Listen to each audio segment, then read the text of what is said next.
అరే మామ ఇట్రారో. మావాడు పిలుస్తున్నాడు, అర్జెంట్ పని అనుకుంటా, మళ్ళీ కలుసు. సరే దొబ్బయ్, నా బస్ వచ్చే టైం అయింది. మా చెల్లెత్తాను, పోనీరా పోనీరా. నేను అప్పటికించి పిలిచా, అందుకేరా నిన్ను.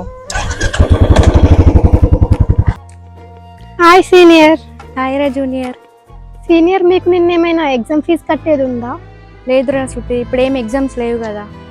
అవునా, ఎగ్జామ్స్ ఏం లేవు, ఫీజు కట్టేది కూడా ఏం లేదా? లేవురా, ఎందుకంత షాక్ అవుతున్నావు? ఏం లేదు సీనియర్. బస్ వస్తుంది, వెళ్దాం పదా.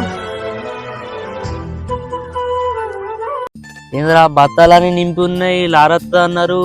ఆ డీ7 వస్తుందా అయ్యాల మరి? నేను ఆల్రెడీ యోగా నాకు ఫోన్ చేసిండ్రా, కాంట పట్టుకొని అందరూ తీసుకొని వస్తానట.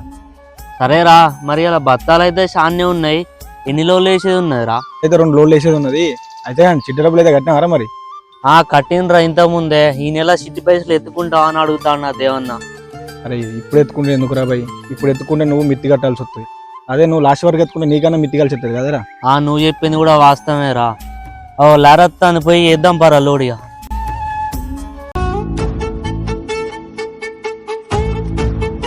అరే మామ, పెట్రోల్ నాకు ఇబ్బంది అవుతుందిరా. నువ్వు కూడా బండి కొంటేందిరా, ఊకే నా బండి పైన తిరుగుతాను. అరే మావ, నాకెందుకురా బండి, నీ బండి ఉన్నాక. అరే అర్జున్, ఆ పిల్ల నీకు ఎందుకు పడతలేదు చెప్పన్నారా? నీకు బండి లేదు కాబట్టే పడతలేదురా. అంతే అంటావరా మావ? అరే అర్జున్, నువ్వు బండి కొంటరా ఫస్ట్, ఆ పిల్ల ఎట్లా పడవ చూద్దాం. సరే రా, ఇవాళ సాయంత్రం బండి గురించి ఎట్లా ఇంట్లో అడుగుతా. రేపు బండి కొనాలి, పిల్లని ఎక్కించుకొని పోవాలరా.